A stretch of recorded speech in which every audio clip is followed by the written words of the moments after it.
어떠한 그 조사 기관에서요, 그 5살, 뭐 4살, 7살 어린아이들에게 사랑이 뭘까요? 라고 이렇게 질문을 해 보았습니다. 근데 이제 7살 어린아이는 이렇게 대답했다고 합니다.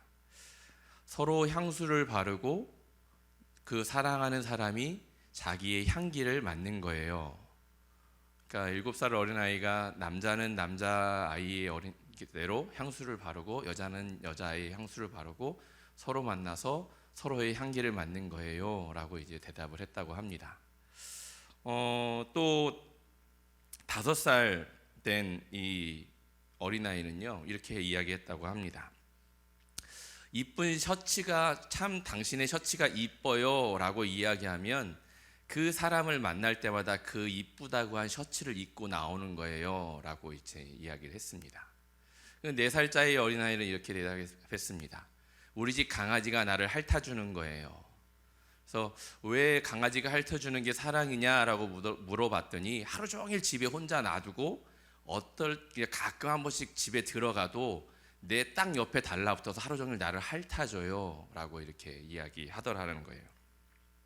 여러분, 사랑이 뭘까요?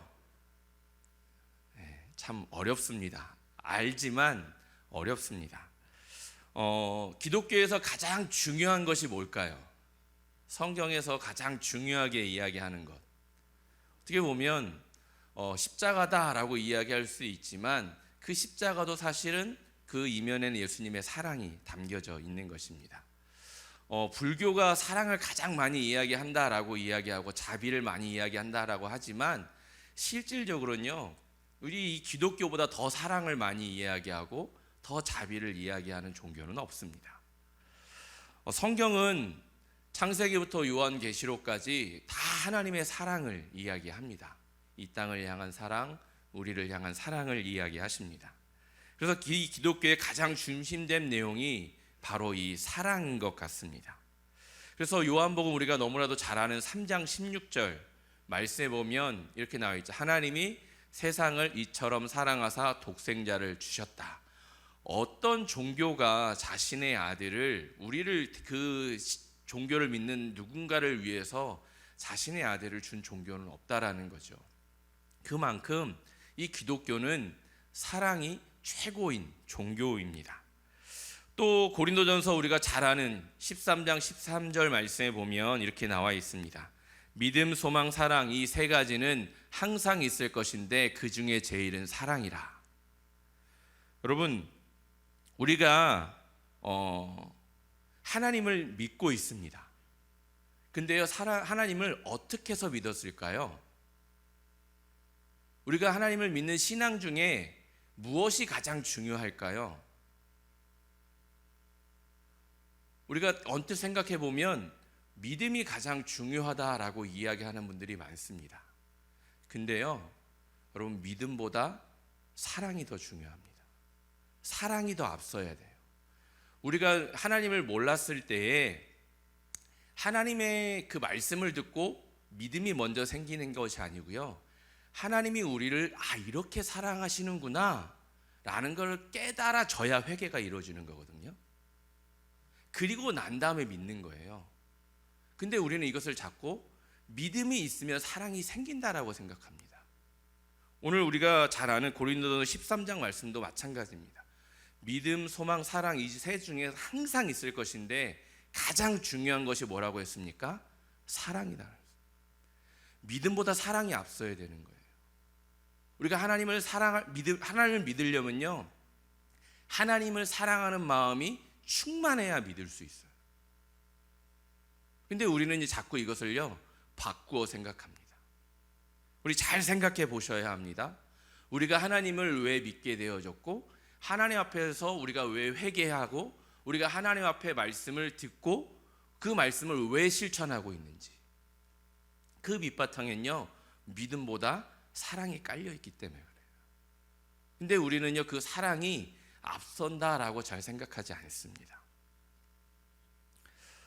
우리가 오늘 이 사랑의 열매를 맺으려면 이라는 제목을 가지고 여러분들과 말씀을 나누어 보려고 하는데요, 이 갈라디아서 5장 22절 23절 말씀은 성령의 9가지 열매를 이야기합니다.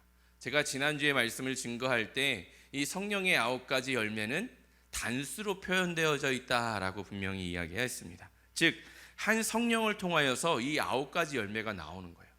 그래서 어떤 사람에게는 사랑의 열매만 있는 것이 아니고, 어떤 사람에게는 오래 참음의 열매만 있는 것이 아니고, 어떤 사람에게 화평의 열매만 있는 것이 아니고, 성령에 충만한 사람은 이 열매가 다 나타나게 되어져 있는데, 때로는 그 사람의 기질과 성격과 습관에 따라서 사랑이 크게 나타나는 사람이 있고, 또한 오래 참음이 크게 나타나는 사람이 있고, 또한 자비가, 양선이, 충성이, 절제가 더 드러나는 사람이 있을 뿐이지, 한 성령을 통하여서 이 9가지는 다 나타난다라고 이야기하였습니다. 그래서 오늘은 이 성령의 열매 중에 사랑에 대해서 먼저 이야기해 보고자 합니다. 이 사랑의 열매가 과연 우리 안에 있는가? 우리는 사랑을 하면서 사랑하는 관계 속에서 살아가고 있는데, 과연 우리 안에 그러한 열매가 맺혀지고 있는가라는 것이죠. 또 한 걸음 더 나아가서는 이 사랑을 우리가 진실되게 하고 있는가라는 거예요. 그렇다면 이 사랑을 온전히 알기 위해서는요, 먼저 이것을 우리가 한번 생각해 보았으면 좋겠습니다. 사랑이 아닌 것은 무엇인가? 사랑을 하기 위해서, 사랑을 알기 위해서 사랑이 아닌 것은 무엇인가? 먼저는 이기적인 것은 사랑이 아닙니다. 자기의 이익을 계산하고 나를 위한 필요만을 생각하고 우리가 누군가를 사랑하는 것, 그것은 사랑이 아닙니다. 그래서 내 중심에서 누군가를 사랑하는 것, 그거 사랑 아닙니다. 내가 이렇게 사랑하면 이 사람도 나를 이렇게 사랑해 주겠지라고 하는 것, 여러분, 성경에서 이야기하는 사랑 아닙니다. 세상적인 사랑은 성립될 수 있지만 말씀적인 하나님이 우리를 사랑하신 사랑을 따라가는 길은 아니다라는 것이죠. 우리가 잘 아는 고린도전서 13장 말씀을 이야기를 하면서 말씀을 나눠보겠습니다. 고린도전서 13장 4절 5절 이렇게 말씀합니다. 사랑은 오래 참고, 사랑은 온유하며, 시기하지 아니하며, 사랑은 자랑하지 아니하며, 교만하지 아니하며, 무례히 행하지 아니하며, 자기의 유익을 구하지 아니하며, 성내지 아니하며, 악한 것을 생각하지 아니하며, 불의를 기뻐하지 아니하며. 여러분, 이 말씀을 곰곰이 생각해 보십시오. 내 중심적인 것이 하나도 없습니다. 다 상대방 중심적인 것입니다. 사랑에 관한 것을 보면 자신을 위한 것이 없다라는 것이죠. 다 이웃과 상대방을 위한 것이 먼저 선행되어집니다. 그래서 내 것을 챙기고 내 것을 계산하고 내 필요를 채우는 것은 사랑이 아님을 우리는 알 수 있습니다. 여러분, 선한 사마리아인의 이야기를 통해서도 알 수 있지요. 그가 강도 만난 사람을 고쳐주었을 때에 무엇을 바라거나 무엇을 얻기 위하여서 그 사람을 고쳐주지 않았다라는 거예요. 전혀 낯선 사람이고 모르는 사람임에도 불구하고 그가 다친 사람을 고쳐준 것은 아무런 대가가 없었다라는 거예요. 성경 어디에를 봐도 그 대가를 바라고 무엇인가를 위해서 이 선한 사마리아인이 이렇게 했다라고 기록되어 있는 곳은 없다라는 거죠. 앞으로의 관계를 향해 투자하거나 정말 무엇인가 자기가 돌아오는 것을 바라해서 그 강도 만난 자를 도와주지 않았다라는 것이죠. 그래서 빌립보서 2장 3절은 그 사랑에 대해서 또한 우리들에게 이렇게 이야기합니다. 오직 겸손한 마음으로 각각 자기보다 남을 낮게 여기고, 자신보다 남을 낮게 여겨야 어떻게 해요? 이것이 선행되어 줄 수 있다라는 거죠. 그래서 서로에게 내가 이렇게 사랑을 베풀었을 때에 나에게 돌아올 것을 기대하는 것은 사랑이 아니다라는 거예요. 또 사랑이 아닌 것이 무엇입니까? 미워하는 것. 이것은 우리가 너무나도 잘 알죠. 미워하는 것은 사랑이 아니다라는 것을 우리는 잘 압니다. 근데요, 이것보다도 사랑이 아닌 것이 있어요. 무엇일까요? 무관심입니다. 저는 이 미워하는 것 증오를 또 다른 사랑의 표현 방식이다라고 저는 생각합니다. 근데요, 무관심은요, 아예 사랑도 아니고 뭐라고 할 이야기도 없는 거예요. 그 사람이 무엇을 하든지 어떠한 행동을 하든지 전혀 관심이 없어요. 근데 미워함과 증오는요, 계속 그 사람에게 관심을 가져요. 그 사람이 어떠한 행동을 하는지, 무엇을 하는지, 어떠한 상황 가운데인지 계속 관심을 가지면서 미워하고 증오해요. 그거는 오히려 저는 낫다고 생각합니다. 근데요, 무관심은요, 이건 대책이 진짜 없는 거예요. 우리가 미움이라는 것이 사랑이 아니라는 것을 잘 압니다. 증오하는 것도 사랑이 아닌 것을 잘 압니다. 근데 이런 것들에 대해서, 이러한 마음을 갖는 것에 대해서 성경은 우리들에게 이렇게 이야기합니다. 누가복음 6장 32절 33절 우리 같이 한번 읽어보겠습니다. 너희가 만일 너희를 사랑하는 자만을 사랑하면 칭찬받을 것이 무엇이냐? 죄인들도 사랑하는 자는 사랑하느니라. 너희가 만일 선대하는 자만을 선대하면 칭찬받을 것이 무엇이냐? 죄인들도 이렇게 하느니라. 내가 좋아하는 사람만 좋아하고 내게 사랑받을 짓을 한 사람만 사랑하면 아무 소용이 없대요. 그건 칭찬받을 일도 아니고 아무것도 아니래요. 누구도요, 하나님을 믿지 않는 세상 사람들도 다 이러한 사랑은 한다라고 이야기하고 있습니다. 또한 요한일서 4장 20절은 우리들에게 이렇게 이야기합니다. 누구든지 하나님을 사랑하노라 하고 그 형제를 미워하면 이는 거짓말하는 자니 보는 바 그 형제를 사랑하지 아니하는 자는 보지 못하는 바 하나님을 사랑할 수 없느니라. 그러니까 보이는 우리 앞에 누군가를 사랑하지도 않으면서 보이지 않는 하나님을 어떻게 사랑할 수 있겠느냐라고 이야기하고 있는 것이죠. 즉 형제를 미워하는 것, 증오하는 것, 그것은 사랑이 아니다라고 분명히 이야기합니다.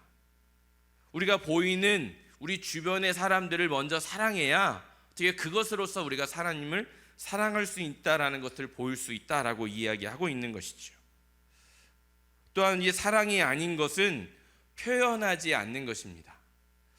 또 이제 이것은 저에게 상당히 걸리는 이 문제거든요. 제가 이 말씀을 딱 이렇게 묵상하면서 내가 저희 아내를 사랑하지 않나? 제가 저희 아내와 이제 결혼한 지 이제 25년이 됐습니다. 근데 25년 동안 사랑합니다라고 고백해 본 적이 5손가락 안에 꼽히는 것 같아요. 네. 제가 이 이야기를 청년들한테도 했었는데 청년들이 저를 막 엄청 째려보고 어떻게 저런 데서 살 수 있어라고 막 이제 이런 눈으로 이제 바라보기를 했는데요. 자꾸 이제 제 이야기를 하면 저희 아내가 가끔 저한테 카톡을 합니다. 온라인 예배드리고 자꾸 커밍아웃 하냐고, 어떻게 하려고 그러냐고 하는데 그래서 이게 잘 표현을 못하는 것 같아요. 이렇게 굉장히 닭살이 막 오르고 사랑이라는 이야기를 하고 사랑을 고백할 때 부끄럽고 낯뜨겁기도 하고 막 이제 이렇게 표현을 잘 못하는데요. 근데 사실은 표현하지 않는 것은 사랑이 아닐 수 있습니다. 왜냐하면 사랑하면요, 말로 하지 않아도 행동으로도 어떠한 다른 것으로도 내가 그 사람을 생각하고 있고 사랑하고 있다라는 것을 표현할 수 있기 때문에 그렇습니다. 내가 그 상대방이 이것을 하는 것을 싫어라고 했는데 계속 그것을 한다면 그것은 사랑 아니죠. 왜요? 그것은 이기적인 거기 때문에 그렇습니다. 그 행동을 통해서 계속 상대방의 상처를 받는데 계속 그 행동을 합니다. 그러면서도 나는 너를 사랑한다라고 이야기합니다. 근데 사실은 그것은 사랑이 아니거든요. 왜요? 상대방을 배려하지 않기 때문에 그래요. 그 상대방의 마음을 헤아려주지 않기 때문에 그렇습니다. 그래서 요한일서 3장 17절 18절 말씀은 이렇게 이야기합니다. 누가 이 세상의 재물을 가지고 형제의 궁핍함을 보고도 도와줄 마음을 다하면 하나님의 사랑이 어찌 그 속에 거하겠느냐. 자녀들아, 우리가 말과 혀로만 사랑하지 말고 행함과 진실함으로 하자. 그 사람의 필요를 알고 그 사람의 힘들어함을 아는데 그것을 다 무시하고 내가 하고 싶은 대로 하는 것은 사랑이 아니다라고 이야기하고 있다라는 거죠. 그들의 상황과 형편 가운데 필요와 아픔을 알고 또한 도와줄 필요를 생각해서 그 행동을 하는 것이 사랑이다라고 이야기합니다. 과연 우리는 이러한 사랑이 아닌 것들에서 자유로운가? 라고 우리는 한번 생각해 보아야 합니다. 또한 우리가 그 하나님의 사랑이, 기독교의 사랑이 가장 중요하다고 하는데 과연 이러한 사랑하는 가운데 우리가 살아가고 있느냐라는 것이죠. 요한일서 4장 7절은 우리들에게 이렇게 이야기합니다. 사랑하는 자들아, 우리가 서로 사랑하자. 사랑은 하나님께 속한 것이니 사랑하는 자마다 하나님께로부터 나서 하나님을 알고 사랑하지 아니하는 자는 하나님을 알지 못하나니 이는 하나님은 사랑이심이니라.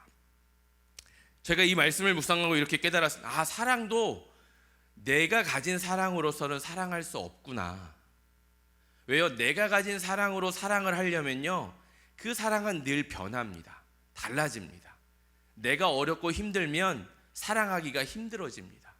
근데 오늘 말씀에 보면 사랑은 우리가 하나님께 속한 것이다 라고 분명히 이야기합니다. 즉 우리가 사랑을 하려면요, 그 사랑을 하는 그 가운데서도 누구에게 속하여 사랑할 수 있다라는 거예요. 하나님께 속해 있어야 사랑할 수 있다라는 거예요. 왜요? 하나님이 사랑이시기 때문에 그렇습니다. 그래서 우리가 그 하나님 안에 속해 있을 때요, 우리는 사랑을 할 수 있는데 요한일서 4장 10절은 우리들에게 이렇게 이야기합니다. 사랑은 여기 있으니 우리가 하나님을 사랑한 것이 아니요 하나님이 우리를 사랑하사 우리 죄를 속하기 위하여 화목제물로 그 아들을 보내셨음이라. 즉 하나님 자체가 사랑이시기에 그 사랑의 하나님이 우리 안에 오셨다라는 거죠. 우리가 죄 가운데 거하고 있음에도 오셨다라는 거예요. 그래서 우리의 그 죄를 다 사해 주기 위해서 스스로 화목제물이 되어 주셨다라고 이야기합니다. 즉 우리가 자격 없는 우리를 향해 먼저 사랑해 주셨다라는 것, 그것이 하나님의 사랑이다라는 것. 근데 우리는 이 앞에서 읽은 그 누가복음의 말씀처럼 사랑할 만한 자들만 사랑하고 내가 좋아하는 자들만 사랑하면 하나님의 사랑을 나누는 자들이 아니라는 거예요. 만약에 그러한 사랑이 하나님의 사랑이라면 과연 우리가 하나님 앞에서 사랑을 받을 만한 자격이 우리들에게 있어서 우리가 하나님이 우리를 사랑한다고 이야기해도 무방한데, 하나님께서는 뭐라고 이야기하시냐면 우리가 사랑할 만한 자격이 없음에도 우리를 사랑하셨다라고 이야기하거든요. 자격을 따진다면, 권리를 따진다면, 마땅한 것을 따진다면 어느 누구도 사랑을 받을 자격이 없는 우리이지만 하나님은 그러한 우리들을 사랑하기로 작정하셔서 이 땅에 오셨고 십자가에 죽으셨고 그 사랑을 확증하셨다라고 이야기합니다. 그것이 로마서 5장 8절 말씀입니다. 우리 같이 한번 읽어보겠습니다. 우리가 아직 죄인 되었을 때에 그리스도께서 우리를 위하여 죽으심으로 하나님께서 우리에 대한 자기의 사랑을 확증하셨느니라. 뭐라고 이야기합니까? 우리가 아직 죄인 되었을 때, 그 하나님의 사랑을 깨닫기 전에, 그 하나님의 사랑을 알고 믿기 전에 우리를 사랑하기로 작정하셔서 이 땅에 오셔서 우리를 위해 죽으심으로 내가 너희를 사랑한다라는 것을 확증하셨다, 보여주셨다라고 이야기하고 있다는 거죠.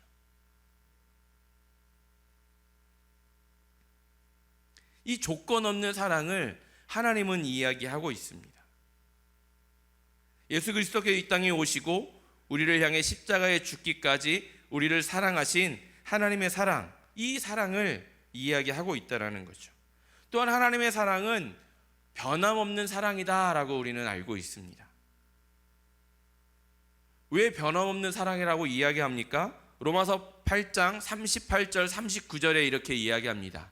내가 확신하노니 사망이나 생명이나 천사들이나 권세자들이나 현재일이나 장래일이나 능력이나 높음이나 깊음이나 다른 어떤 피조물이라도 우리를 우리 주 그리스도 예수 안에 있는 하나님의 사랑에서 끊을 수 없느니라 라고 이야기합니다.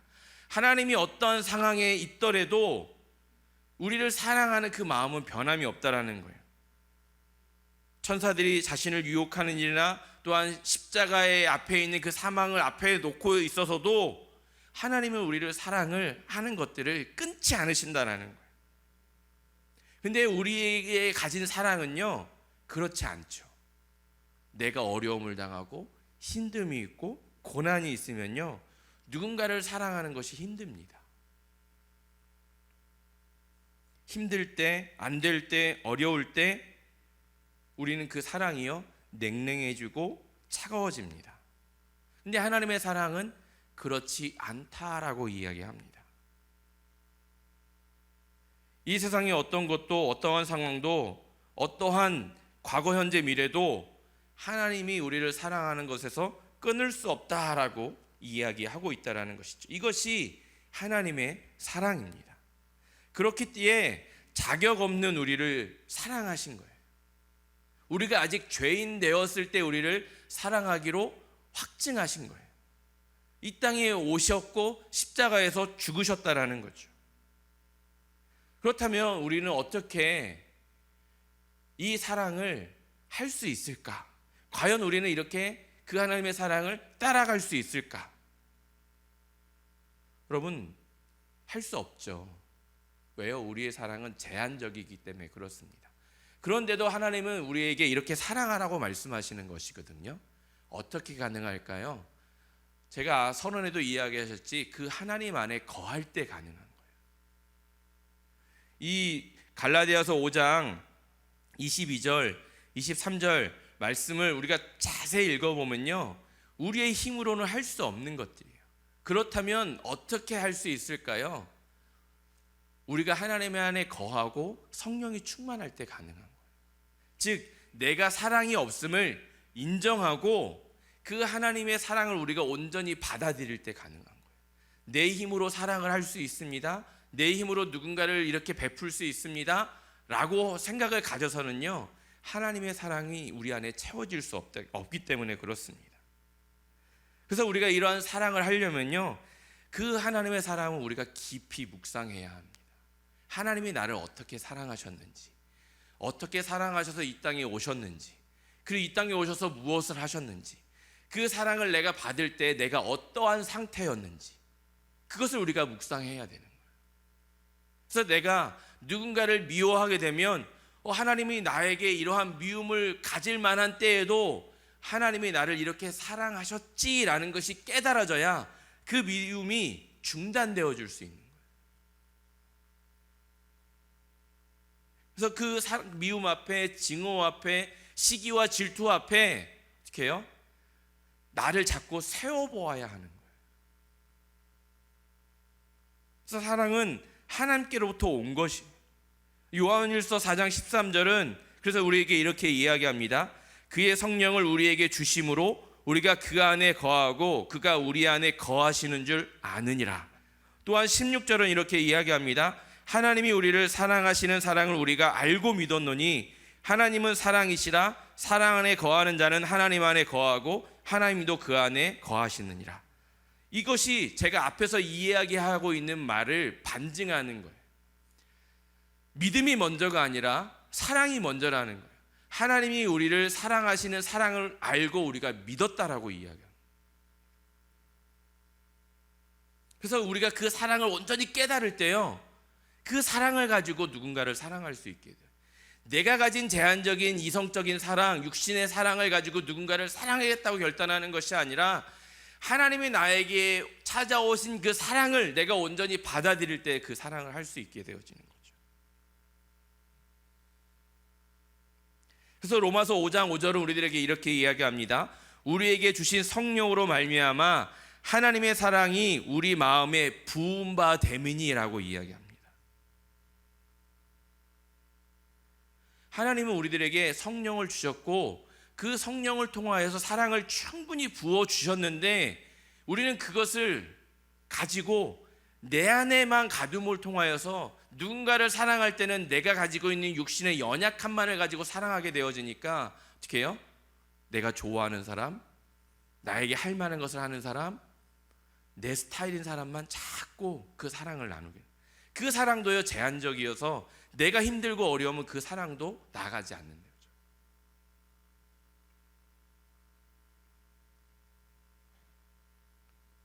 그래서 우리가 그 하나님이 우리에게 성령을 통해서 부은 바 그 사랑이 우리 안에 충만할 때요, 우리도 이 사랑을 할 수 있게 되어집니다.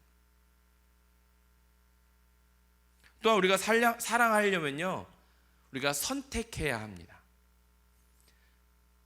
우리가 아직 죄인 되었을 때 하나님께서 이 땅에 오셔서 우리를 사랑하기로 확증하셨다라고 이야기합니다. 선택적인 사랑이에요. 여러분, 기독교는요, 모든 만인의 구원을 위해서 일을 하지만 구원은요, 선택적인 구원이거든요. 이 세상 모든 사람들에게 복음을 증거하지만 그 안에서요, 하나님이 택자들만 구원하십니다. 사랑도 그 뒤를 위해서 오신 거예요. 그래서 우리가요, 사랑을 할 때도요, 나는 모든 사람을 사랑하겠다라고 하는 것은 힘듭니다. 그래서 사랑도요, 선택하게 되는 선택. 내가 너를 사랑하노라, 그리고 너를 향해 자기의 모든 것을 주시는 하나님의 사랑을 경험한 사람들만이 그 사랑, 하나님과 사랑을 나눕니다.